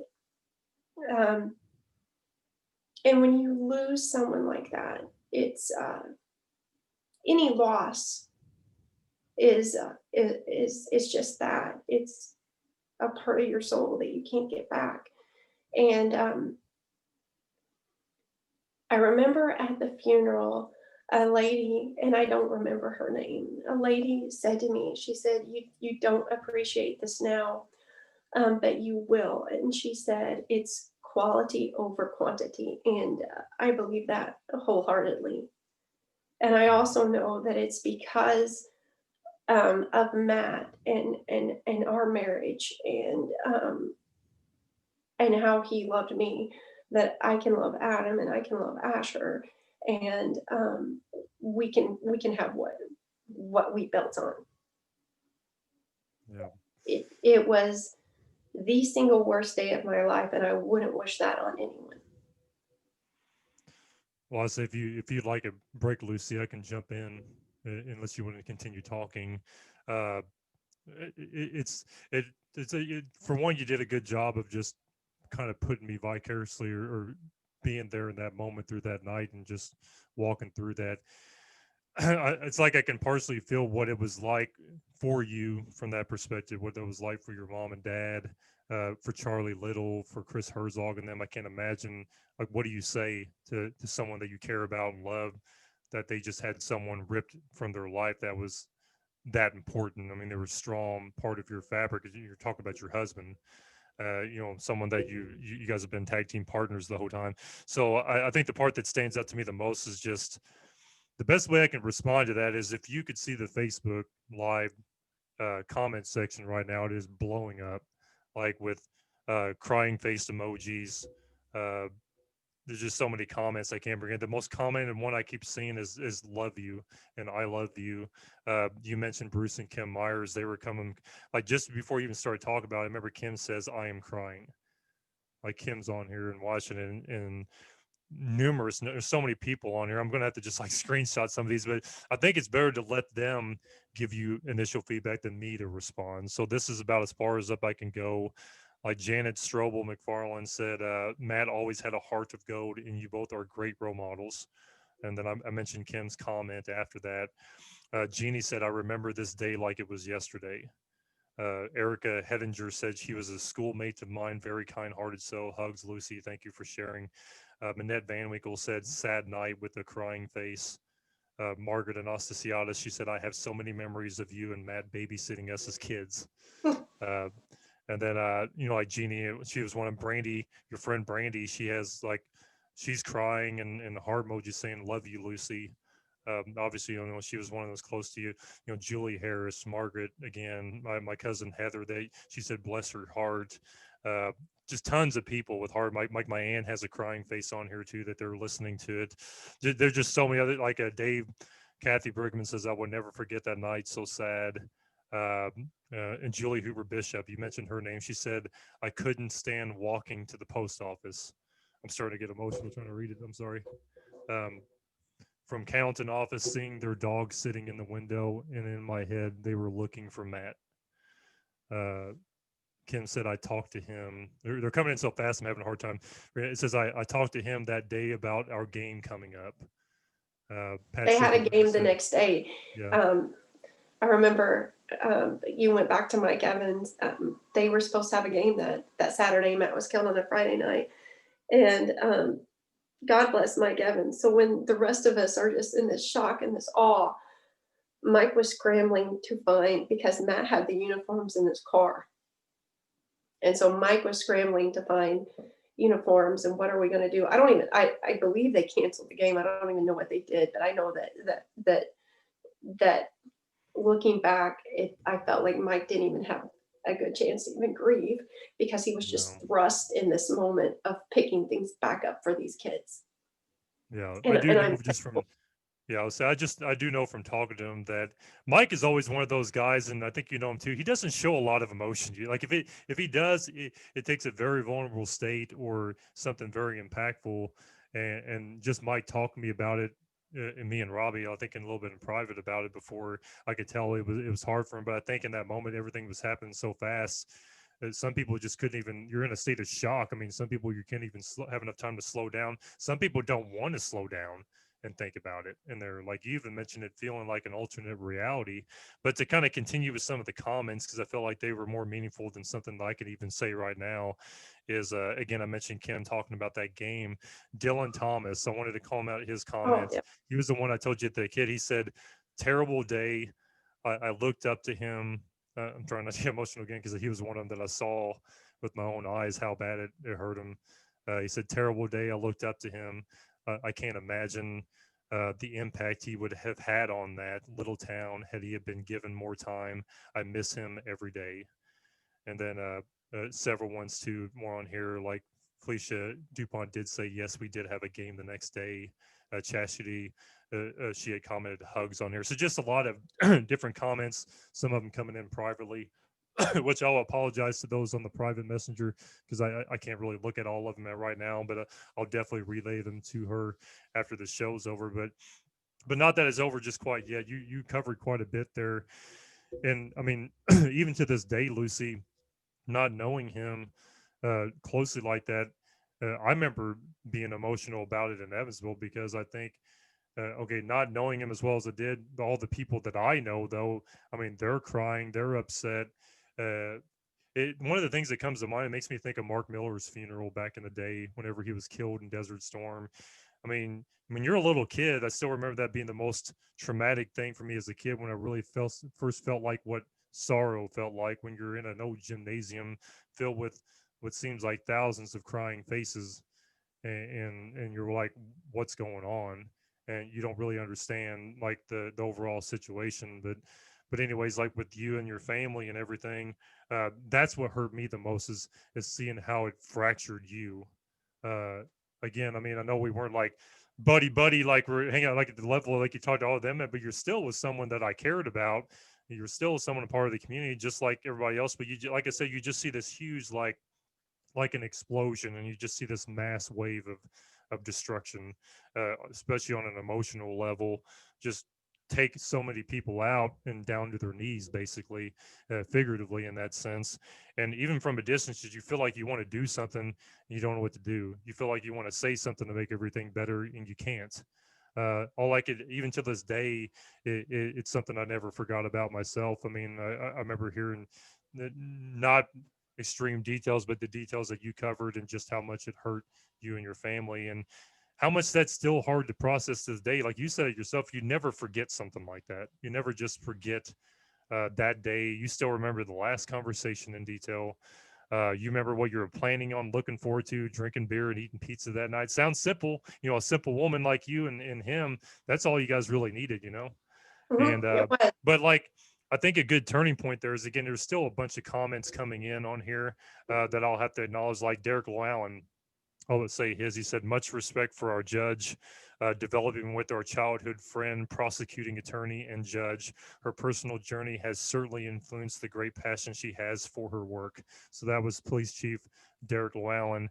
Jackie Dupont and Ethan loved him so much, even though he got so mad at him, and Lucy knows a lot about it.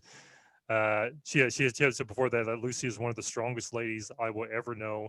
She got it from both grandmothers, especially after Matt's passing. And again, those comments continue to flow in there, and so do Zach Chris. You mentioned him earlier. He said, "Best friend anyone could ask for." That was Zach's comment. That's making me emotional again, because I know how closely he was tied to that story. Zach, thanks for commenting on that, because I know I could tell just on Lucy's face how much that means to her. Still, continued comments flowing in, but more than anything, we talked a lot about that day. You did mention the memorial service and stuff a little bit. So can you tell me? Let's focus on the memorial service and stuff itself. Again, tragic. I mean, ripped from your life. This wasn't like a disease that was slowly killing him or something like that. You're talking about someone that was just ripped from your life. So going into that memorial service and everything, especially for you, are you still feeling numb? Do you feel like a certain level of numbness, or are you going to have more of like a I'm trying to figure out the best way to describe this. Like, with the best example I can give you is, and it's a completely different situation, is Robbie and I drove, including with the help of Judy and others, that we wanted John Matt's funeral to be like a celebration of life. Now, looking back on Matt's, were you able to find moments where it felt like you're trying to celebrate the life that he had, or was it so difficult for you to process that? What was, kind of like the judge first day, like in that moment, what was going through your mind and feelings, just trying to get through those at least couple of days of showing and service and burial? Um, I I don't. There are parts that I don't remember, and I honestly think that it's just your body and your brain's way of protecting you. I know that I would have never gotten through any of it without and more. And as his mother and going through that, I don't know how she did it. I truly don't know how she did it. I think she was just on autopilot and she did it. And was it a celebration of life as to like what you did for your brother, which was absolutely beautiful, by the way? No, it was we were all in so much agony and pain that no, we were just, it was going through the motions. And I remember sitting at Hoover Funeral Home with Julie and Tom, with Ann and John and my parents, and I couldn't do it anymore. I could not do it anymore. And Matt's dad, John, couldn't do it anymore, which Matt's dad didn't stop sobbing, I don't think, the, the entire um, the entire time we were at the funeral home making the arrangements. Um, I remember my Uncle Bill Rudolph did a eulogy and he tried. But I think the takeaway was all of this potential that this man had for us and our marriage, for our family, and for the kids that he coached, for his clients, and for this little town, um, was just gone. And do I celebrate Matt's life now? Every day. Every day I'm thankful that I was a part of that. Every day I'm thankful that for what our time meant for me. But at that moment, no, it was, I was devastated, and then it grew to anger. If you want me to be honest, Yeah, well, I'll take the words right out of the mouth. It sounds like a living fucking nightmare, it was to just be again. blatantly honest. I just felt like I was in a fog, in like a dream, because like in my reality, I had a husband who loved me and supported me, and we were building this life here in Candleton together. And then in the reality, it was a it was a damn nightmare, and it was how do we do this? How do I do this? To be honest, I didn't even know how to cook. Matt did all the cooking. Matt did all of that. Like I didn't do that. And so, See, I think some tastes too. I do want to just to give you a break for a minute because I think there's several comments I wanted to make. One about the memorial service and stuff. I apologize if I don't want to come off like insensitive that like, hey, did you oh, so? Because no, I don't think people did. I just feel better at peace of mind saying that. The reason no. why I asked that because I felt at the emotional level that you were that you want to be very real about it, and I just wanted to thank you for being real about that. Like, no, that wasn't a time about celebration of life. You guys were having a hard enough time just trying to make it through it. Uh, I think one of the side questions I wanted to ask too was again, and this is the part that, and there's several people like this is one you're going to relate to is a comment by Stephen Parker. I think he lost his Yeah, daughter tragically. He said sudden loss is one of the hardest things to deal with. You are a strong woman, Judge Lucy. The reason why I point these out is because Jeremy Wagner's another one I think of who lost his son and everything in yeah, a car accident. One of the, and I've talked to him about this show too. Uh, Now, for example, what comes to my mind, and this is going to tie into the next question, and I want you to be as real as you want to be about it, but how many of these tragedies have we had closely involving accidents or drugs or anything involving sudden, even for those that were going through cancer or things like that, like our dad passing away slowly over time? Once the dust settles, do you ever really get over it in a certain way you can move forward? Not really. I mean, it took a long time to get over that, or to the level where I could function forward. But like for you, imagining that, for Stephen, like, and they're imagining that, again, it sounded like you had a lot of support around you, but there has to be a day, in my opinion, that I think you took a lot forward from it. But was there a day that you can remember where it felt like the dust, as far as that support system around you, was starting to settle back to a sense of normalcy, but you're still not normal? Like, when is that? Whenever you feel like that reality hitting you, like, everybody's kind of like the world's continuing to revolve, but I'm standing still. Like, do you recall having a moment like that, and what was that like for you? yeah. I remember, this is not in any way cutting anyone down. It's just life. Yeah. After the funeral, my house was packed for days, and then reality has to settle in, um, for everyone that was coming over, and for myself. And I remember going back to work in Vanderbilt County, and I remember going to lunch with my coworkers, and it was like another luncheon with coworkers, like to them. They're talking about cases, they're talking about kids at home, and I remember just sitting there thinking, how damn, I just felt miserable. Like I was miserable and I just faked it. And every day I faked it, like just like, everyone said, how are you doing? Oh, I feel like someone just ripped out my insides, through my mouth, but I can't, I'm not going to Yeah, tell you're you like, that. oh, I'm hanging in there, or Yeah, kind of that's that little exactly it. I'm response. Yeah. okay. I'm doing okay.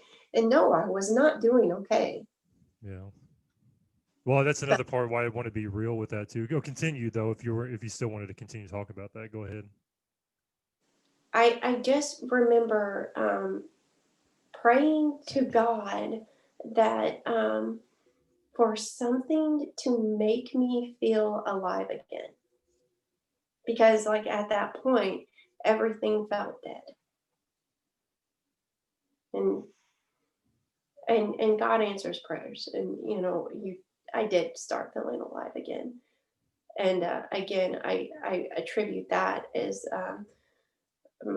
my sister Maury played a huge role in that, as well as my girlfriends, Corey, Mandy, and Brandy, and my friend Ronica.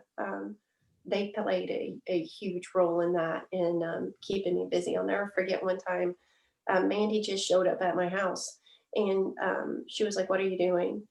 And I'm already in my pajamas. It's like 4:30.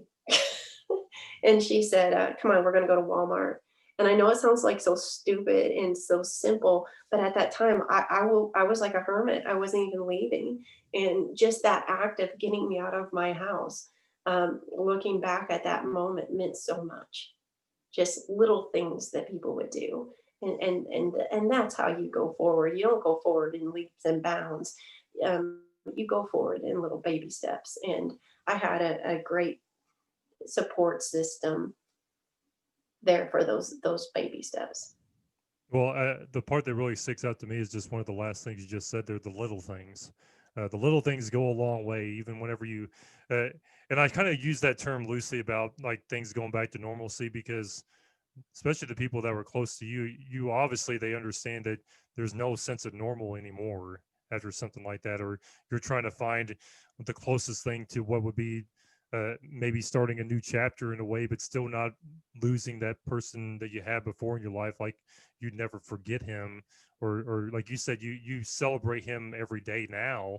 But back then, horrific, and what it's like. But though your family and your close friends, just doing those little things, like I don't think they ever. That's why I don't want to take the friends and everything as a bashing on it. But like you said it best, life just has a way of continuing forward with or without you, and everybody has their lives, and they go back to a certain sense of normalcy. And indirectly, sometimes in your own struggle that I've been there, you feel like, oh, like you even go through moments where you feel like everybody else is just continuing on like life is normal, and I'm not, like, and all of a sudden you have moments like you feel like people don't care, but they do. You have moments where you feel completely alone, but you're not. You have a lot of those different things you go through. I think this is kind of another question I wanted to ask you too is, uh, and this could be positive, negative, or as real as you want to say it, but this experience that you went through and going through all the way up to now, you have a family now, a son, and all this. Like, how did that experience going through that traumatic event? How did it change you as a person? I'm not at all like the girl I was whenever Matt died. Um, I tell people a lot, and you can ask my coworkers, and you can ask people that I work with. Um, I tell people all the time, you're capable of more than you know, and I know that from experience. Everyone says, "Oh, you're a strong woman." You have, I had to be. It wasn't something that I chose to be. It wasn't something that I had any say in. I was thrust into a moment, and so yeah, the person that I am now is a lot different from the girl that I was. I was very naive then. I lived a very sheltered life, thank God. Um, but I'm very thankful. Yeah, you hear that I in the heard background. your son, yeah. Yeah, Uh, he might be coming up here. I hear footsteps. well, he could be Um, famous. He'll be on YouTube famous. oh, well, trust me, if he gets the chance. But I'm very thankful. Come here, you want to say hi? Hi. It's like, who's this strange man on the other side of this video? Yeah. We got No, something big. Okay, can you go? And you're gonna go down and see it. I will go down and see it in just a minute, I promise. Thank you, bud. yeah, Um, we're heading towards the tail end of the show because I know we've been going yes, for a while. But but go ahead. going to this, yeah, I feel like I hope that I feel more appreciative in what I have. I feel more appreciative of of Adam and our marriage, and I'm very and God bless Adam. I mean, could you imagine? I mean, you're a married man and you have one mother-in-law. He went into this with two. I'm very close with Ann and John, and he goes to family events with Ann and John, and he's never once tried to push that segment of my life out of the picture. He's embraced that that's part of me, and I'm very thankful to Adam for that. I don't know if there's a lot of individuals out there that would be strong enough to recognize that I still love Matt. Again, it wasn't a divorce. It wasn't something that split us up. It was a tragic accident. But it doesn't diminish my love for Adam. In fact, I think if anything, it makes it stronger. Yeah. Did that answer your question? I got kind of interrupted. No, I mean, I love the cameo by Asher there. You're getting a lot of comments from people on Facebook that are saying they loved Asher's little appearance on there. But no, I mean, you did a good job of explaining. I loved how you tied Adam in there too, and because it's like I'm trying to think of the way to say this without sounding even semi-negative at all. But it's like how you're the man coming in, that you want your mother and father to be accepting of him, but he had to get acceptance from Matt's mom and dad too. I'm sure there was a part of that, like we're going to approve of Lucy's future husband or boyfriend or here, but like meaning that with the greatest intentions and all that. But you're definitely said it best there. Go ahead. You wanted to say something? Yeah. Do you want me to really tie Adam and Matt together? Yeah. Go ahead. Definitely. I'd love to hear it. If you couldn't tell before, I'm Christian. I believe in God, and I strongly believe that God and the universe are going to put you exactly where they want to put you. So the night that I met Matt, or the day that I met Matt on a Sunday. I was 15 years old. I went to religious ed here at St. Michael's, and he went at St. Paul, but I was supposed to go on a date with Adam Goffinet that night before. Holy shit, really? Yeah, no joke. It was going to be a blind date set up by my friend Lexi Miller and her boyfriend at the time, Jeremy Papano. I didn't know Adam. It was, like I said, it was going to be a blind date. But Adam's dad was receiving an award in Indianapolis that weekend. So his family was in Indianapolis. And so, again, that was supposed to be Saturday. Fast forward to that Sunday, they were having like a spaghetti dinner for all of like the high school kids that from like St. Pius, St. Paul's, and St. Michael's.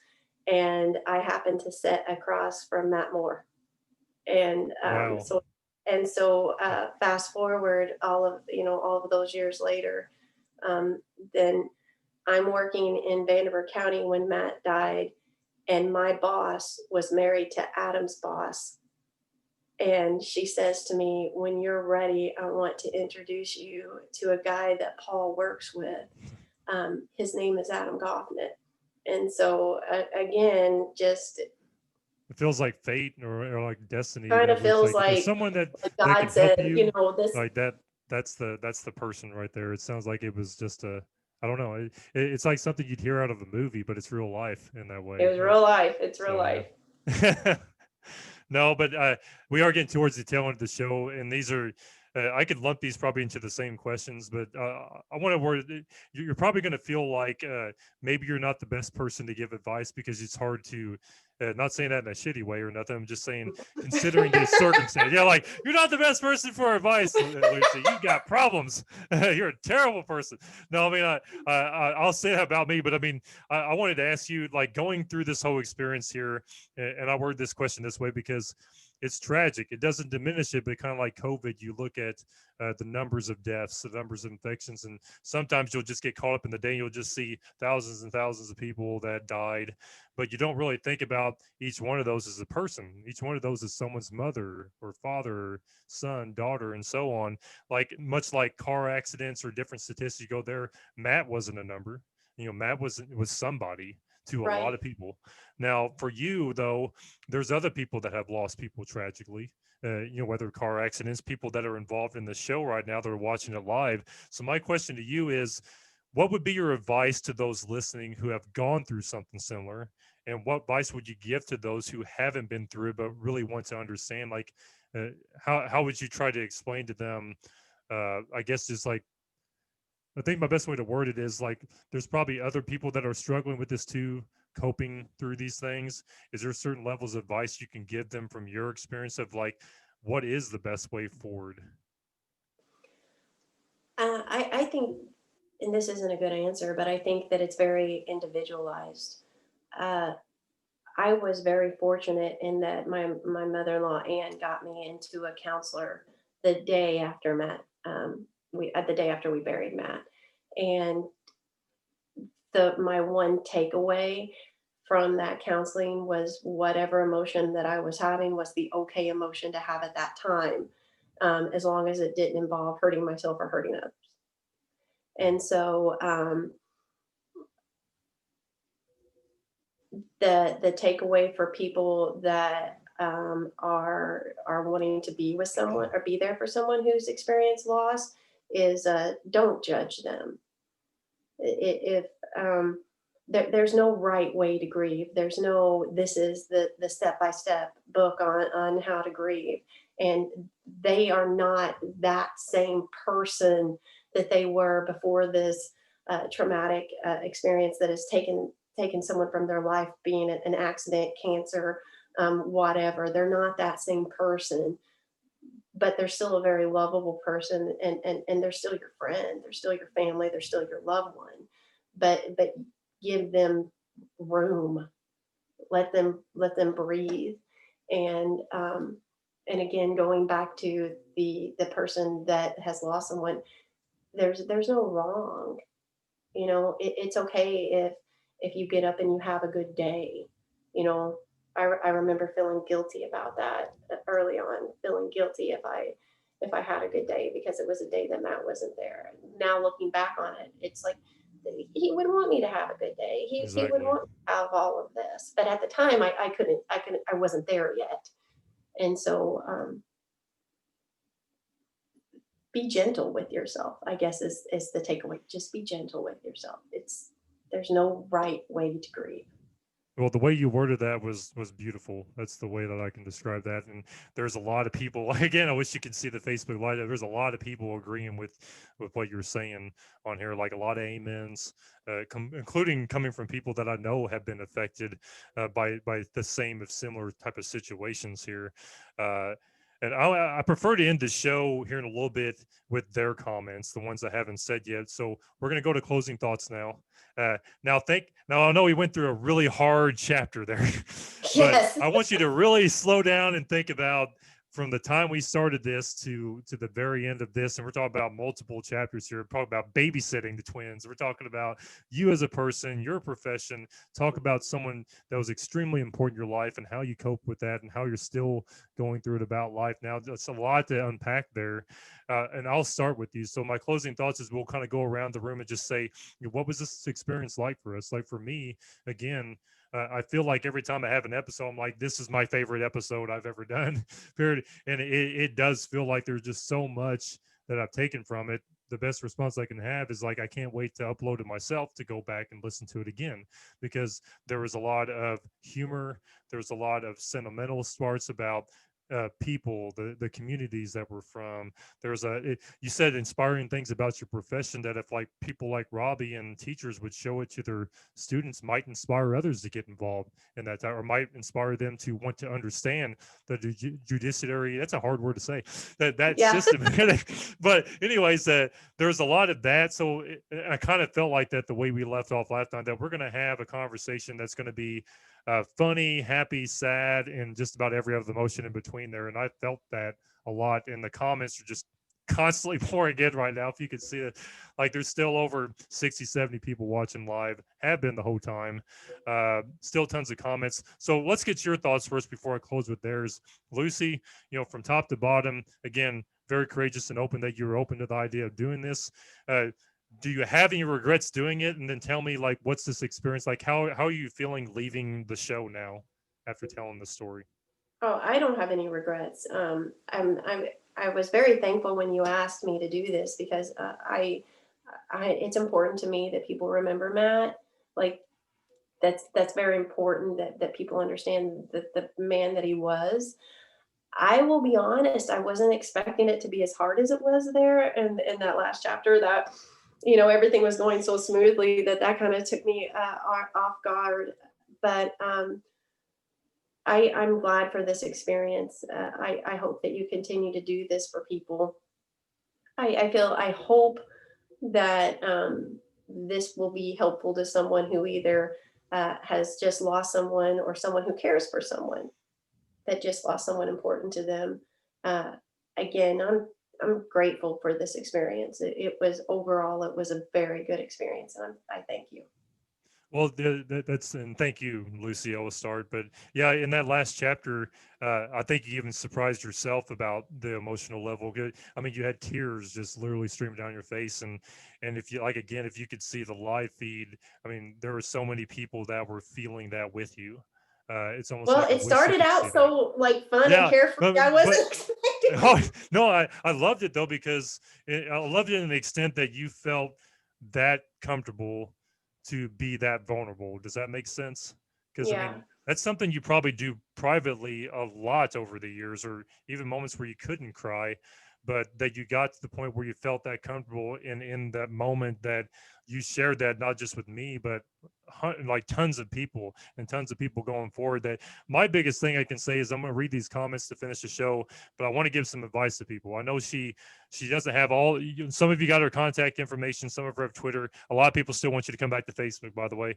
But please, if I can ask anything of the audience, is to reach out to Lucy in any fashion that you can, or if you happen to run into her in public, and talk to her about that. Just tell her how her show, this episode with her, had an impact on you, like how strong of a woman you think she is. I know that's one of the comments I keep seeing the most of, but let her know that. That's the biggest thing I want to have, is her getting feedback on, like, you really put yourself out there, and it just speaks that highly of her character and just how good of a human being she is. So more than anything, that's what you can do. So lastly, I'm going to look at these comments again. I'm gonna go up a little bit farther, because again, this kind of ties back into the last chapter. But like one of them was Erica had said, "Thanks for sharing this story with us all. Love watching it, and my heart is with you." Janet said, "Proud to be your friend, Lucy. You're a strong woman, looked up to by all of us." That was Janet Strobel McFarland. Again, a lot of amens came in whenever you're telling the advice part. So tons of that, tons of people saying that. I think you said her name's Mari Hinton, right? Yeah. She did mention something up there a while ago. I don't know if I could scroll up again. She said that's what it was. She said, ask Lucy about the funny story of the phone call at the funeral home. Is that right? Do you remember anything about that? She said to ask you about that, but you can tell here in a minute. But she did put on here, after losing. I might have went up too far. I'm sorry. Let me look at this comment again real quick. I know Dylan Thomas also commented, "Wonderful show. Thank you, Lucy and Ben. The things I learned today only adds to the love I have for Matt." So that was a good one. Manette thanked us. Just a bunch of people agreeing and spot on, amazing, absolutely. Daniel Corley, Chris Corley's wife. "Lucy, you are a sweet and kind person. I didn't know Matt, but shortly after his death, I drove by your dad's shop one day, and you were sitting in the window crying. My heart broke for you. I still think of that day sometimes." And then, Kim Myers said, "That was a wonderful story. Very well said. Thank you both."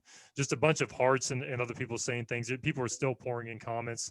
Jeannie Hess, "You are the best godmother a person could have. I love you." That was from Jeannie. This make me emotional too, because Jeannie, I know her. But Jerry Alley said, "You are an amazing and strong lady. So happy you are a part of my family's life." But there was tons of other comments. There was a one that I really wanted to find real quick that felt very personable. So just give me just a second where I saw that at. Here's one from Kim McClinic.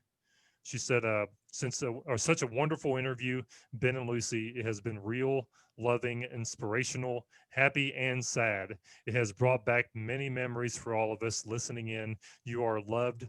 Thank you both." And I know that was one of them that I was really wanting to show you. So, but anyways, like I said, tons of them still pouring in. Norman, Diane Lane, prayers and hugs. We love you both, and just so on and so on. But like I said, hopefully you'll get a chance to see these some days. If you get a Facebook again, you can come back on my Facebook and look at that. There's a bunch on there. But anyways, no pressure or anything.